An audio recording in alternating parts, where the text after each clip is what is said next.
Satoru Gojo nunca teve escolha. Ele não se tornou o mais forte. Ele foi condenado a ser o mais forte. Antes mesmo de aprender a escrever o próprio nome, adultos já se curvavam diante dele. Não por carinho, não por admiração, mas por medo. Gojo não foi criado, ele foi esculpido. Uma arma, uma garantia, um talismã ambulante que mantinha o equilíbrio do mundo inteiro. Crianças normais aprendem a pedir desculpas. Gojo aprendeu que desculpas eram inúteis, porque ninguém jamais o faria sentir culpa. Crianças normais aprendem empatia. Gojo aprendeu que empatia era um luxo que pessoas como ele não precisavam. Ele não virou arrogante. Ele virou incapaz de entender o que é ser fraco. Como esperar que ele compreendesse o medo se nunca deixaram ele sentir isso? Como esperar que ele fosse humilde se nunca falaram com ele como igual? E é por isso que Geto é tão importante. Suguru Geto foi o único que olhou para Gojo e não viu um deus, não viu um monstro, não viu uma arma. Ele viu alguém. E quando você dá humanidade a um deus, ele pode aprender a sofrer. Bom, Riku Amanai foi a primeira rachadura, ou melhor, o primeiro erro do sistema Jujutsu, porque ela foi a primeira fraca da vida de Gojo que não o idolatrava, não o temia e não o tratava como um mito. Ela via Satoru antes de Gojo, e isso é perigoso. Quando Riku morre, uma verdade irrefutável explode na frente de ambos. Gojo descobre que pode perder. Geto descobre que o mundo é cruel demais para ser aceito. A morte dela quebra os dois por dentro. A partir dali, Geto começa a odiar o sistema e Gojo começa a duvidar do próprio papel nele. Os dois tentam sobreviver ao luto, mas escolhem caminhos opostos. Um vira mártir, professor. Nenhum deles virou feliz. Geto enxerga a verdade que ninguém quer admitir. O mundo Jujutsu não é uma instituição, é uma fábrica de cadáveres. Pega crianças, treina, torce, quebra, joga e quando morrem, treinem o próximo. Não há luto, não há cuidado, não há reflexão, só eficiência. Geto olha para isso e pensa: se as maldições nascem dos humanos, então os humanos são o problema. Gojo olha para a mesma coisa e pensa: se o sistema é podre, talvez eu possa fazer melhor. Assim nasce a divergência que define o destino deles. Geto quer purificar o mundo. Gojo quer educá-lo. Ambos querem salvar o mundo. E o mundo ri na cara dos dois. Alan Watts diria: o universo não está tentando te agradar ou te punir. Ele simplesmente é. E esse simplesmente é o que destrói a alma deles. Quando se reencontram a última vez como amigos, Geto diz algo para Gojo que ele nunca conseguiria refutar.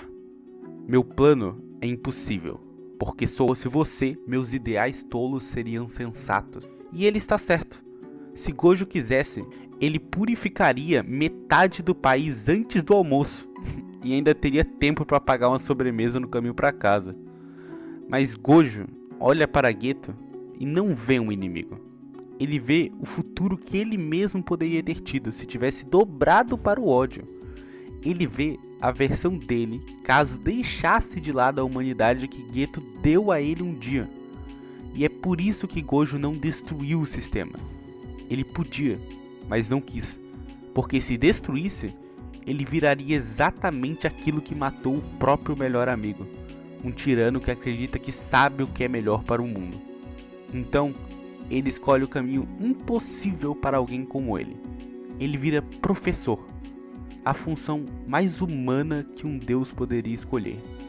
Ele quer criar uma geração que supere o trauma que destruiu a dele. Ele quer dar aos outros o futuro que nem ele nem Geto tiveram. Ok, vamos um pouco para o futuro agora. Chega o dia. Sukuna acordou mal-humorado e decidiu que seria legal destruir a humanidade.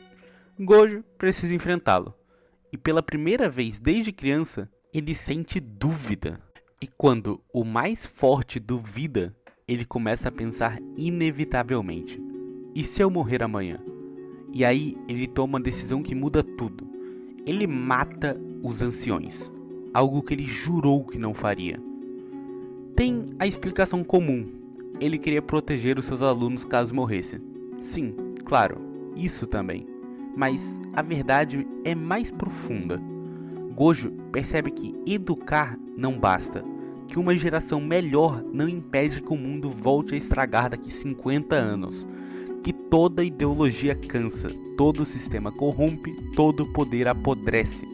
E mesmo assim, ele escolhe fazer algo pequeno, algo limitado, algo finito. Ele mata os anciões, não para criar uma utopia, mas para criar um intervalo de paz para os poucos que ele escolheu amar. E aqui, Alan Watts entra outra vez. A vida só faz sentido quando você se abandona à experiência do presente. Ok, agora vamos falar de você, ou melhor, de nós. Por séculos, humanos tentaram consertar o mundo, com ideologias, revoluções, discursos, lives, threads no Twitter, coach quântico, seminário motivacional e a promessa do agora vai. E adivinha? O mundo continua uma merda. Porque o mundo não é um problema, é um processo. Corrupção não acaba, ego não acaba, poder não acaba, interesse próprio não acaba. Watts dizia: o sofrimento nasce da tentativa de controlar o que nunca esteve sob controle. E que você quer saber qual que é a piada? Você quer mudar o mundo, mas não troca o lençol há 3 semanas. Você quer consertar a humanidade, mas não responde suas mensagens atrasadas. Você quer salvar a próxima geração, mas desistiu da academia depois de 2 dias. O universo vê isso, e se tivesse boca, ele riria. Não por deboche, mas aquela risada de quem vê uma criança tentando empurrar um carro. Você não está aqui para controlar a vida. Você está aqui para experimentá-la. Pare de tentar salvar o mundo, quando você mal salva sua sanidade. Pare de tentar mudar a humanidade, quando você mal muda o próprio despertador. Pare de procurar um sentido cósmico, quando você não sabe nem onde deixou a chave de casa. Isso não é crítica, é libertação. Você não precisa consertar tudo. Você não precisa ser Gojo, você não precisa ser Gueto. Você só precisa ser você. Salve o que der. Ame o que couber nos seus braços. E viva a experiência absurda, ridícula e maravilhosa de ser um amontoado de átomos consciente que sabe que vai morrer e ainda assim insiste em viver. Apenas aproveite antes de voltar para o silêncio eterno do cosmos.